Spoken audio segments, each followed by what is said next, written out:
Good morning, students of class 10. In today's online class, we will revise chapter number 3, User Defined Methods. In this part of the video, we will discuss very short questions.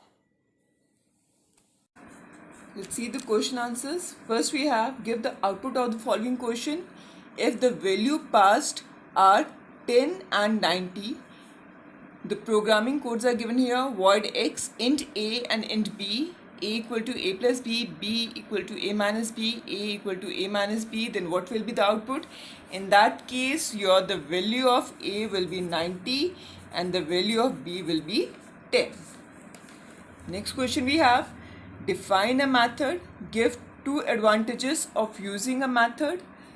Here you can write method is a subprogram or group of statements that is executed when it is called from some point of the program. And in the advantages you can write reduce the complexity, and also you can write code reusability. You can write any other also if you feel familiar with that terms.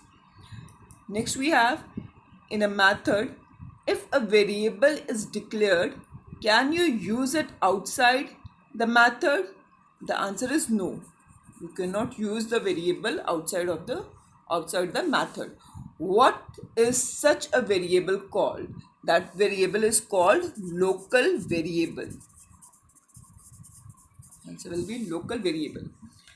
Next we have, what is the meaning of scope, and second part is what is the scope of a local variable. In that case, the definition of scope you can write the region where a variable can be accessed is called scope of variable. And for what is the scope of variable, so here you can write when a variable are defined within a method or a block and accessed only within the particular block or method is called scope of local variable. Next we have, what is the scope of formal variable? So here you can write the scope of formal variable is the section of a code that can see the perimeter. Like this you can explain with it like public void add num int a and int b. In that case, int a and int b is your scope of formal perimeter. Sixth question, this question is not in your syllabus, so let's move to the next one.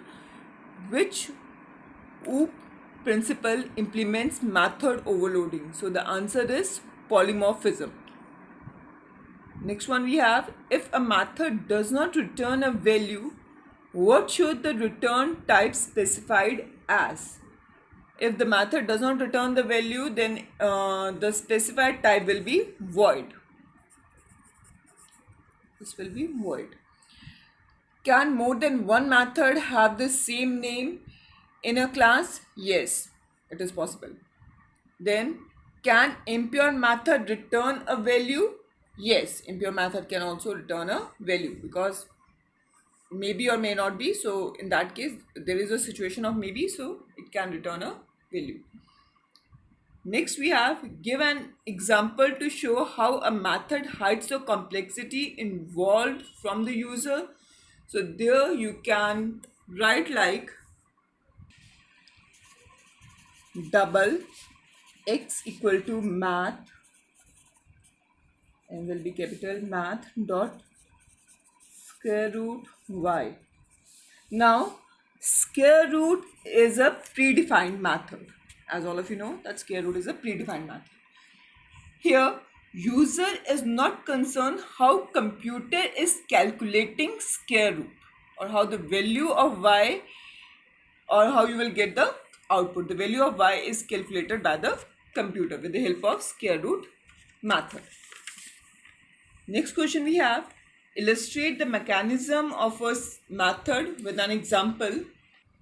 Child, mechanism of the method I had explained you in my previous class, online class also. But here you can draw this pattern and you can explain. This is given in your book. You can draw this pattern and you can explain it with these points. Right. Now, next we have your 12th question. Sorry, 13th one. Explain the difference between call by reference and call by value. This also I had explained you in my previous class, but still you can write in it that the actual parameters are copied to the formal parameter in call by value, and the actual parameter are not copied to the formal parameter. They are just referred by the another name. This you can write in the call by reference. Another point also you can write for the call by value, that the memory is allocated separately for actual and formal parameter, and in call by reference the memory is not allocated separately for actual and formal parameters.